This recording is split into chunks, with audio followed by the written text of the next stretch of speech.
Pero bienvenido Waldo Aita, diputado de Canelones por la lista 1916. ¿Qué tal?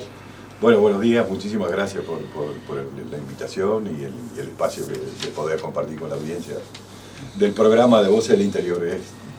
Ya es la segunda vez que te tenemos por acá. Otra vez hablamos de Canelones fundamentalmente, pero hoy, bueno, son otros los temas que nos convocan. Y bueno, de nuevo el agradecimiento. Y en tu nombre, que sos una persona muy querida en el departamento de Canelones, pero también dentro de la departamental de Canelones, es justo decir de que tenemos que recordar a dos grandes personas que en estos días nos han dejado.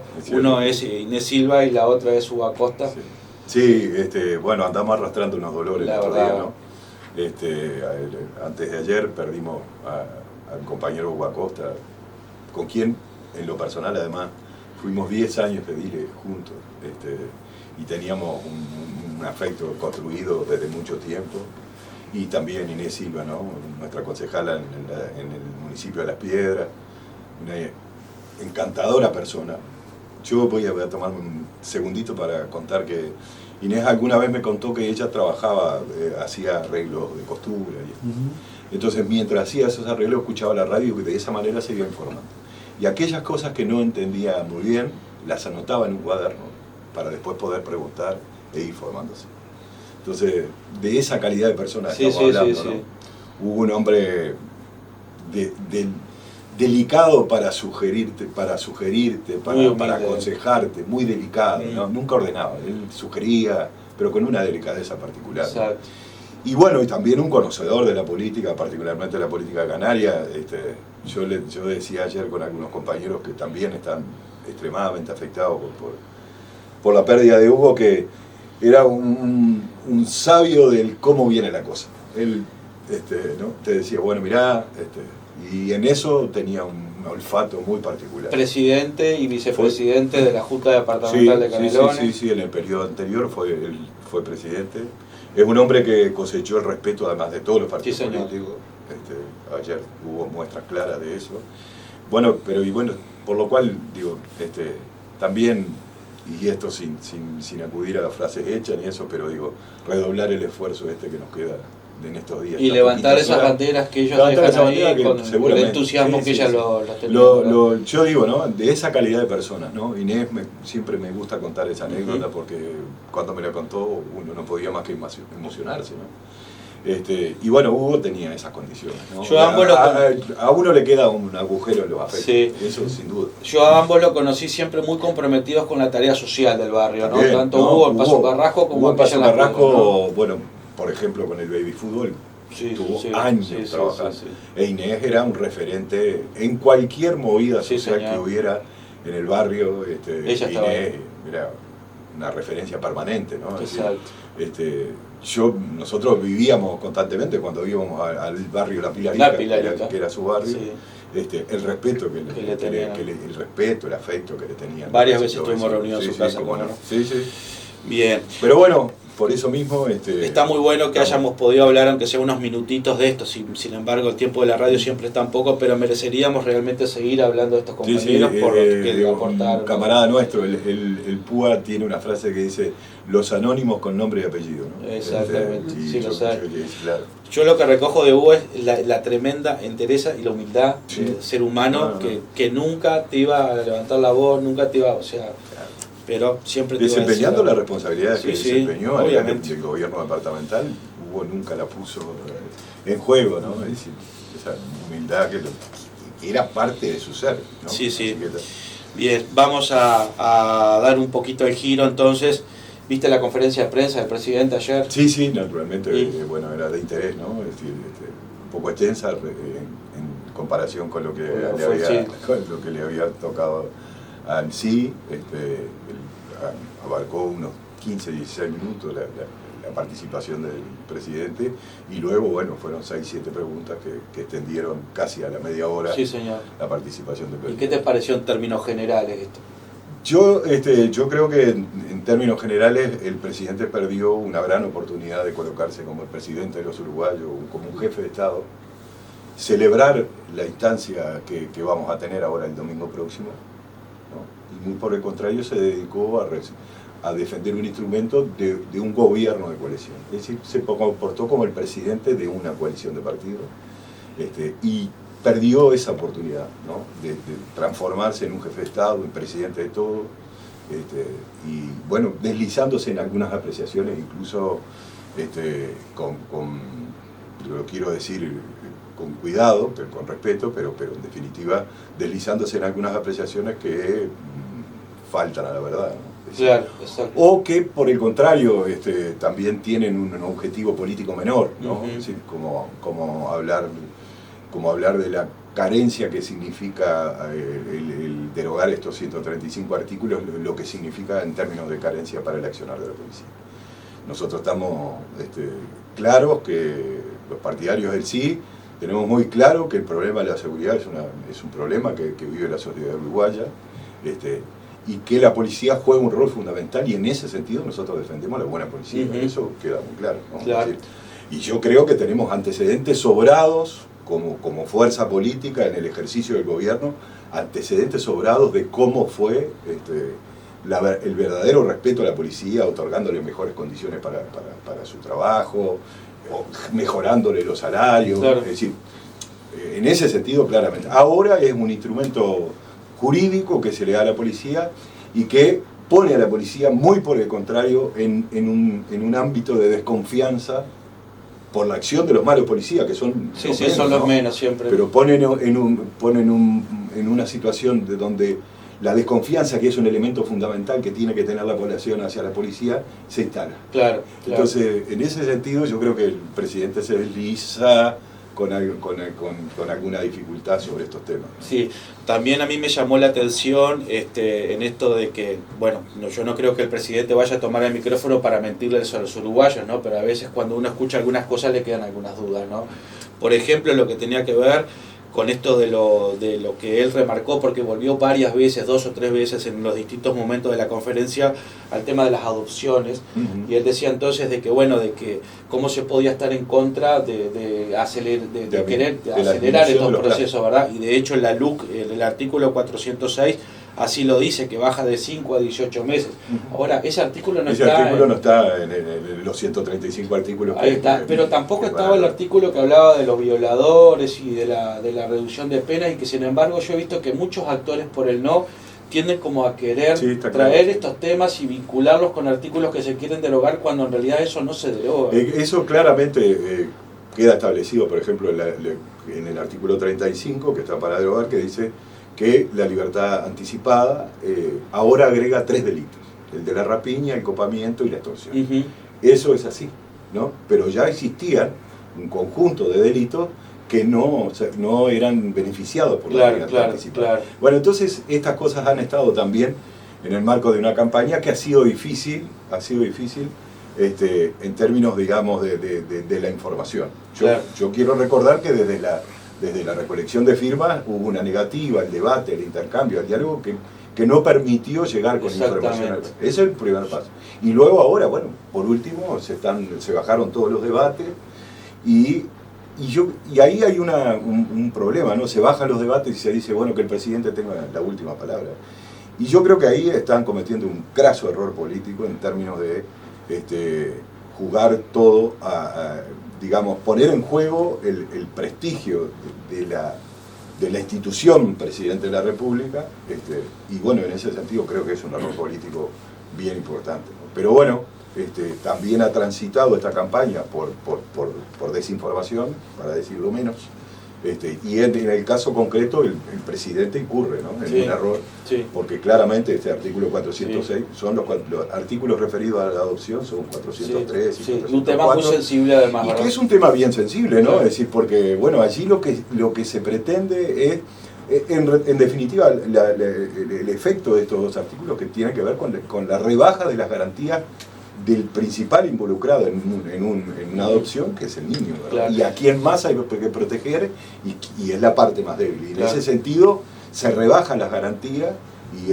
por eso es que estos 2 artículos están puestos a consideración como decíamos, de la ciudadanía. Igual llama la atención también que en media hora de conferencia de prensa el presidente no se haya referido a algunos temas muy sensibles del bueno, grupo, tuvo como por ejemplo el precio de los cuidado, combustibles, como por ejemplo el alimento, o sea, lo que trae aparejado el precio de los combustibles, que es el de los alimentos, la suba de los alimentos.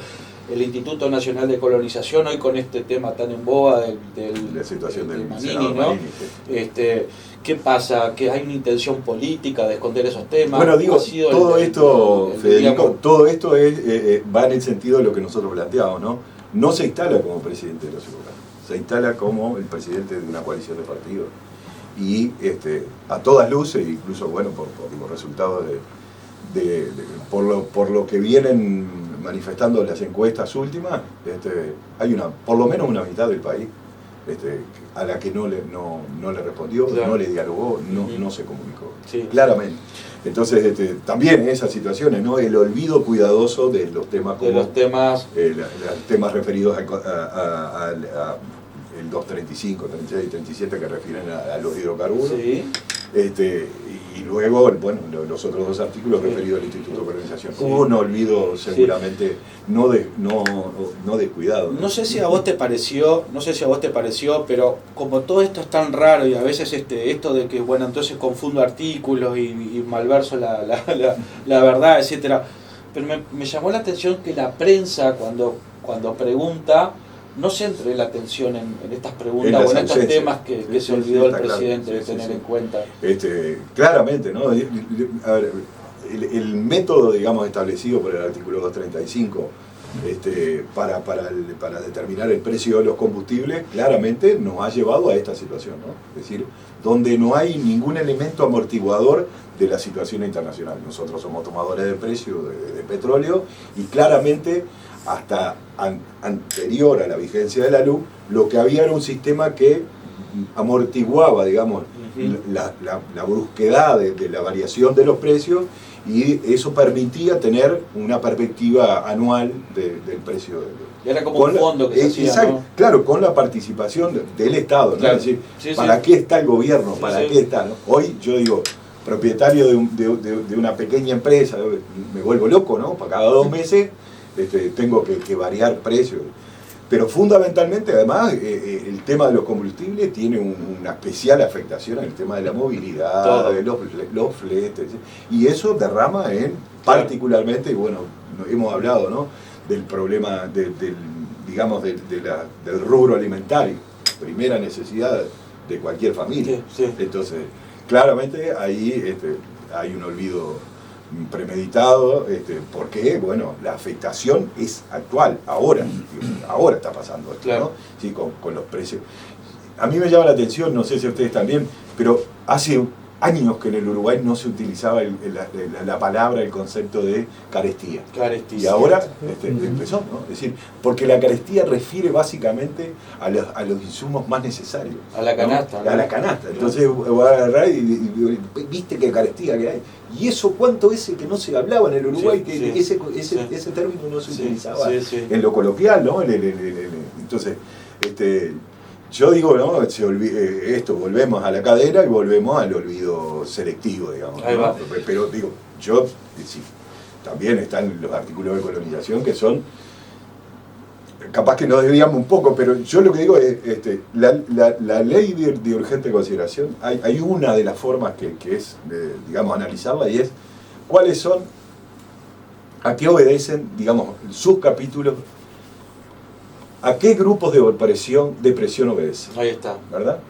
Entonces, los dos artículos de colonización claramente obedecen, y hay una prédica histórica, bueno, del herrerismo en términos políticos, pero fundamentalmente los protagonistas del agronegocio en contra del Instituto de Colonización, porque ahí yo capaz que lo hablamos en algún momento, hay un botín muy interesante en términos de tierra, ¿verdad? El Instituto de Colonización tiene 600.000 hectáreas, es el primer propietario de tierra del Uruguay, y en ese sentido hay una presa bien interesante para la gente que está en el agronegocio.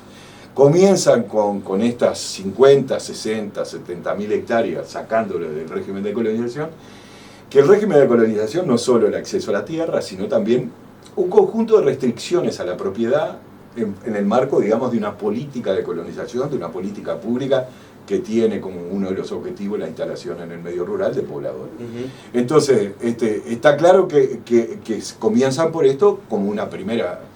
Yo siempre cito a un estrecho colaborador del presidente de la República, que es el señor Pablo Carrasco, que él ha dicho que el Instituto Nacional de Colonización es un atavismo anacrónico y que hay que hacerlo desaparecer. E incluso en algún artículo periodístico ha dicho de la forma, ¿no? Es decir, y ingresar esa masa de tierra al mercado de tierra. Política pública que ya lleva más de 80 años, ¿no? Por supuesto, seguro, la ley del año 48, sí. ¿No? Es decir, una ley del año 48 al que tuvo sus problemas, ¿no? Porque el herrerismo dijo que la tenemos que votar, pero no le vamos a dar recursos. Y en ese sentido pasó un buen tiempo sin que el Instituto de Colonización tuviera recursos para la compra de tierra, ¿no? Entonces, yo creo que si bien nosotros podemos pensar en que dentro de los 15 años del gobierno del Frente Amplio puede haber sido insuficiente, yo creo que nosotros particularmente aspirábamos a más, pero en los gobiernos del Frente Amplio se compraron 130.000 hectáreas. Cuando hubo gobiernos que, yo recuerdo el gobierno de Jorge Valle, hubo gobiernos que vendían la tierra del Instituto de Colonización para pagar el aparato burocrático. Eso sí, tenía directorio, ¿no? Había sueldos de salario ahí, ¿no? Sí, pero sí. Vendían tierra para pagar el funcionamiento burocrático del instituto. Entonces, reitero, desde el punto de vista es un logro de los lobbies que están detrás de esto, y creo que es fundamental. Este tema será porque uno está trabajando sobre estos asuntos, que es un tema fundamental. Aparte, digo, en el presupuesto le quitan los recursos, después hacen una ingeniería que siempre es facultativo, ¿no? Pero en realidad le quitan los recursos para enviarlo a un fideicomiso de la integración social y urbana, ¿no? Cuando la causa del no acceso a la tierra es causa fundamental de la generación de asentamientos. Entonces, sí. Está claro. Ubaldo, en este primer tramo de conversar contigo, una de las cosas que los defensores de la LUC dicen, o sea, de los que oponen a la LUC dicen, es que justamente el tiempo de discusión de la ley en el Parlamento no fue el suficiente o el acorde para discutir todos estos temas. Y sin embargo, el presidente ayer en su conferencia de prensa decía de que todos los artículos se aprobaron en el menos tiempo de los 45 días que tenían cada una de las cámaras, de que hubieron modificaciones en esos artículos, y que si bien no había sido discutido, él argumentaba de que todo lo contrario, porque se habían recibido cientos y cientos de organizaciones o opiniones en las distintas comisiones. ¿Qué opinión te merece eso a vos? Sí, el presidente hizo mención incluso a que había sido en el mes de enero repartido. Sí. Bueno, fue una primera versión de 520 artículos, creo que era, al Parlamento, al tratamiento parlamentario, que es lo que interesa. Ingresó con 502 artículos y salió con 476. Yo quiero decir que seguramente se refería al plazo que tiene un proyecto con tratamiento de urgente consideración que no se utilizó, que fue el de la Asamblea General. Pero bueno, yo lo que quiero decir es que aquí se modificaron leyes que llevaron 2 años o más de debate a nivel de la sociedad uruguaya. La Ley General de Educación, por ejemplo, la Ley 18.437. Ahí claramente nos llevó 2 años eso, pero se modificó el Código de Proceso Penal, se modifica el Código de Procedimiento Policial, se modifica la Ley Orgánica Policial. Sí. Todo un conjunto, digamos, de instrumentos jurídicos que llevaron debates extensos, muy extensos, pero que en definitiva lograron la participación. Yo quiero decir que la participación de las organizaciones sociales, de los, sectores interesados en cada una de las materias que trata la ley de urgente consideración, tuvieron 10 minutos, ¿no?, para hacer ese planteo. Y por otro lado, sí hubo una política clara de la fuerza política de oposición, del Frente Amplio, en función del diálogo que se podía tener con estas organizaciones sociales, de disminuir los daños, es decir, aquello de paliar los daños ante la eventualidad que esta ley siguiera vigente. Entonces, en ese sentido, yo creo que también el presidente no acierta, porque claramente estas fueron las condiciones del debate, ¿no? Entonces, yo creo que, insisto, perdió una buena oportunidad de plantarse como jefe de Estado, saludar a este proceso de profundización democrática, de debate cívico que hoy estamos generando, básicamente en función de la acción del campo popular, y se transformó, bueno, en un defensor de un instrumento jurídico de un gobierno. Claro, claro. Ubaldo, vamos a hacer una cosa, vamos a hacer una pequeña pausa y enseguida volvemos contigo. Pero bueno, tenemos en el estudio al diputado Ubaldo Aíta de Canelones por la lista 1916. Y bueno, compañeros, a ver si quieren ustedes hacerle alguna pregunta al diputado. ¿Cómo no? Ubaldo, el 28, el día después, el lunes, ¿qué considerás que es lo que puede pasar? Sabemos perfectamente que el gobierno va a ser el mismo, porque acá lo que se elige no es una opción de gobierno.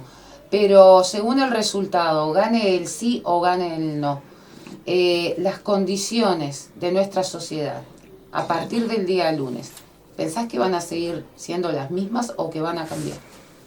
Bueno, mirá, yo lo que creo es que ya hoy en el Uruguay se produjo un hecho político fundamental que tiene una incidencia en la política uruguaya ya hoy.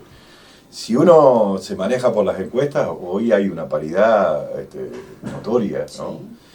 Sí. Y en ese sentido, yo creo que pensamos en el 28, pero desde ya podemos decir que el Uruguay cambia. Ajá. Yo estoy convencido que es así. Habrá que discutir estos temas y la disposición de nuestra fuerza política. Yo creo que de todo el campo popular, pero particularmente uno puede hablar de la fuerza política, es que de una disposición a que estas cosas y los verdaderos problemas que hoy acucian a la sociedad uruguaya y particularmente a los sectores más vulnerados necesitan una solución. Y yo creo que necesariamente del otro lado tiene que venir una disposición a abarcar esos temas. Entonces, reitero, yo creo que ya hay una situación diferente. El 28 necesariamente tiene que haber esta concepción de que el hecho político se instaló, la mitad de la sociedad uruguaya va a dar un mensaje claro, y creo que hay que esperar, bueno, esto que no pasó ayer, que es que el presidente tome este mensaje de los uruguayos en consideración, y que nos pongamos a trabajar sobre los temas acuciantes, que reitero, la ley de urgente consideración y particularmente estos 135 artículos no son una solución, y muy por el contrario los agrava. Entonces, esa es la actitud.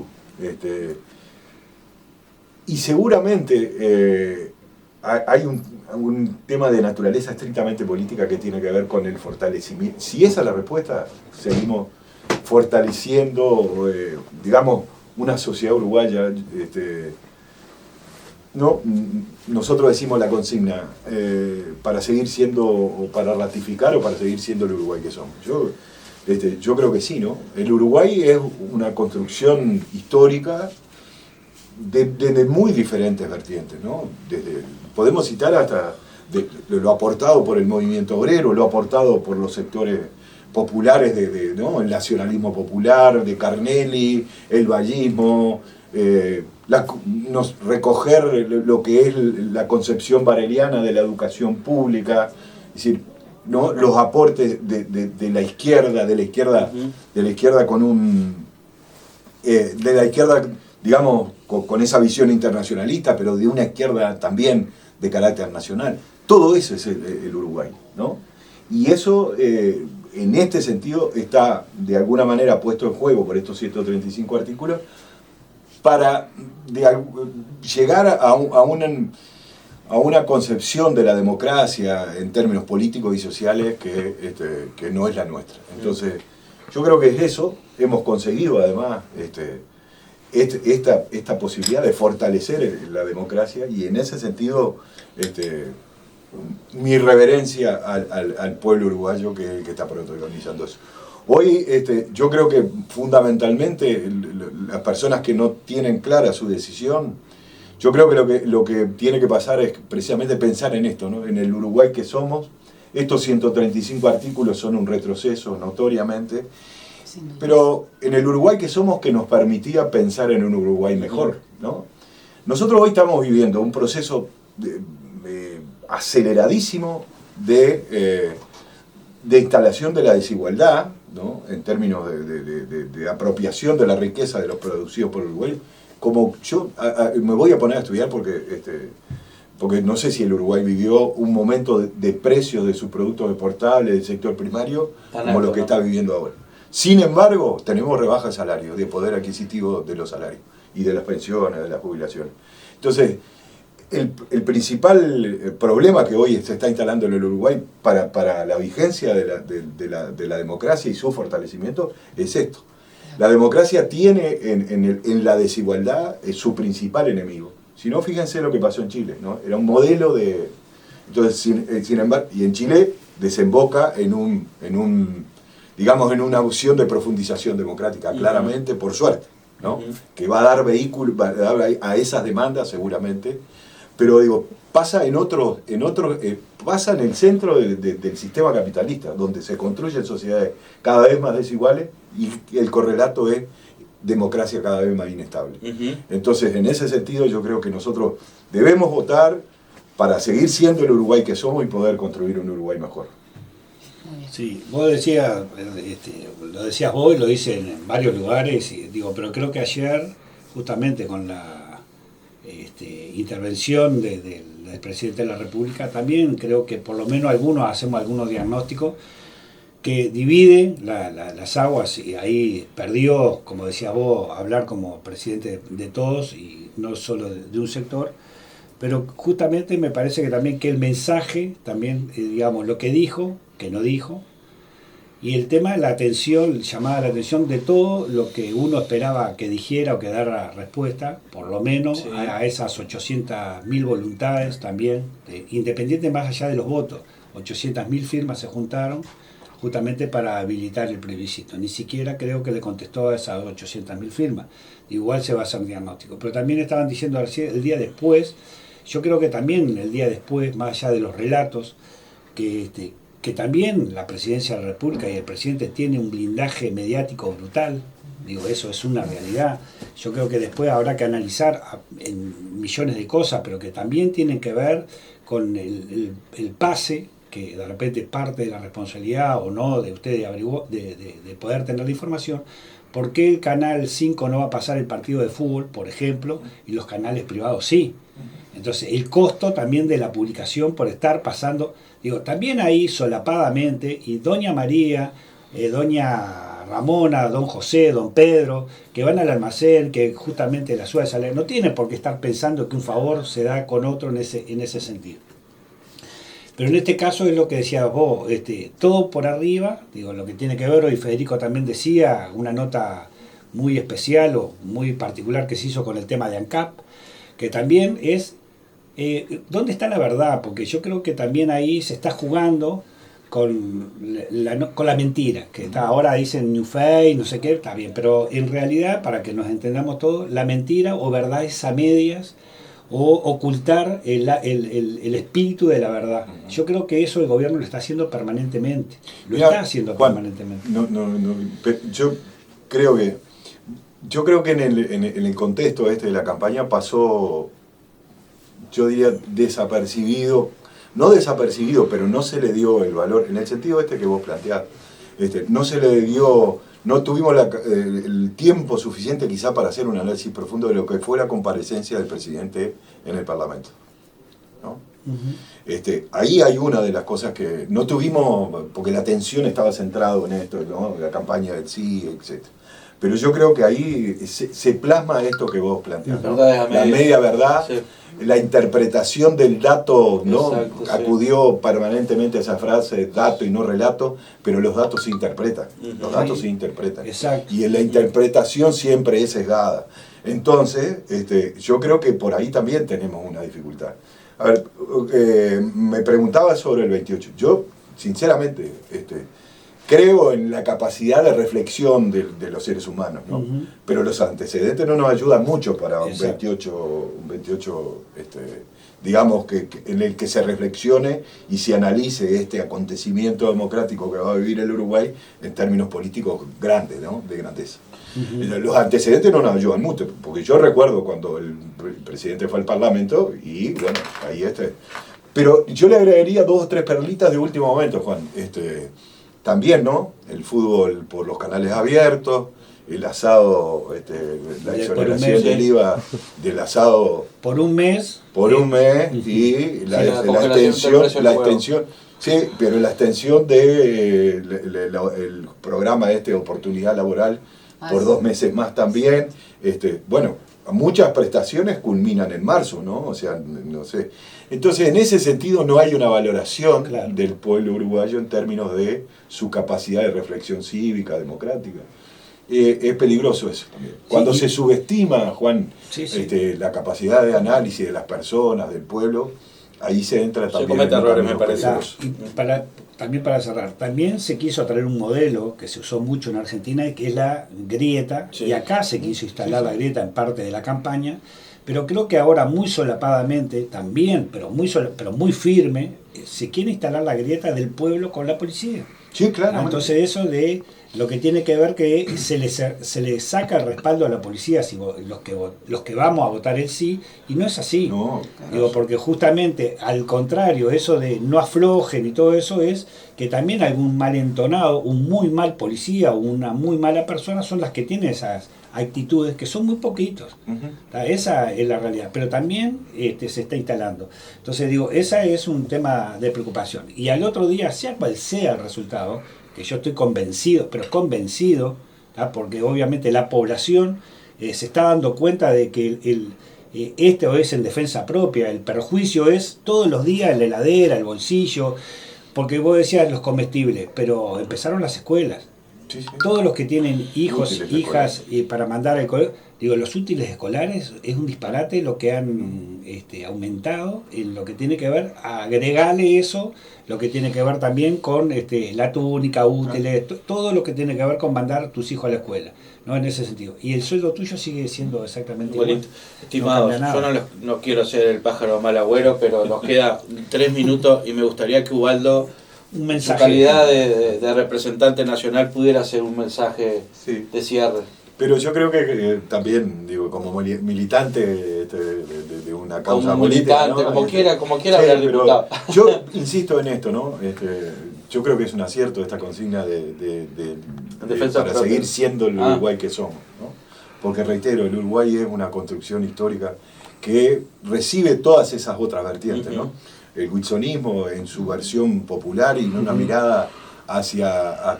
Wilson era principal defensor de la ley de colonización y fue el que la puso incluso en ejercicio, en marcha. Entonces, en ese sentido, ¿no? Pero la concepción ballista, yo en el debate sobre los artículos de colonización le acerqué a algún diputado colorado lo que fue la exposición de motivos de la ley de colonización. Y bueno, el vallismo seguramente lo votó con mucha vergüenza eso, ¿no?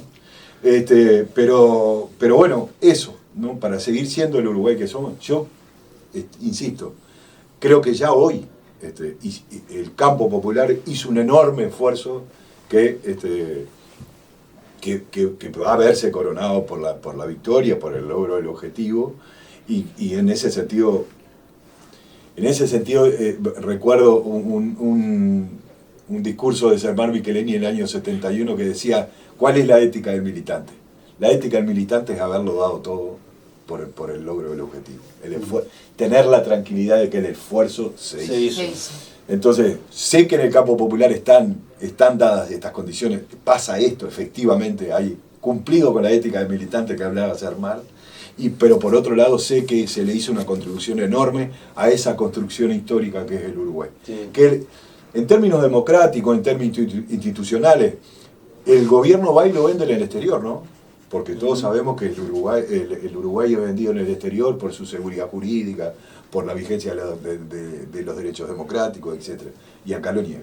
Entonces, el mensaje es eso, la tranquilidad de haber dado todo por lograr el objetivo en términos de construir una democracia que se profundiza, de profundizar una democracia que es los antecedentes en el Uruguay, particularmente del campo popular, de sus integrantes, de sus militantes, de las y los militantes, sobran experiencias de eso, ¿no? Pero bueno, la tranquilidad es esa. Bueno, ¿lo vamos a tener analizando el día después, en breve? O cuando ustedes dispongan. A mí, sinceramente, yo en este periodo hemos tenido posibilidades, también con algunas radios del interior, y digo, hasta del exterior también, hay algunos compañeros que hacen algún trabajo interesante en la Argentina, y yo, sinceramente, lo agradecido debemos ser nosotros, en tanto tampoco tenemos muchas oportunidades en los grandes medios de poder comunicarnos con la población. Y entonces, esto es un esfuerzo esto es un esfuerzo en ese sentido, por lo tanto, el agradecimiento es nuestro.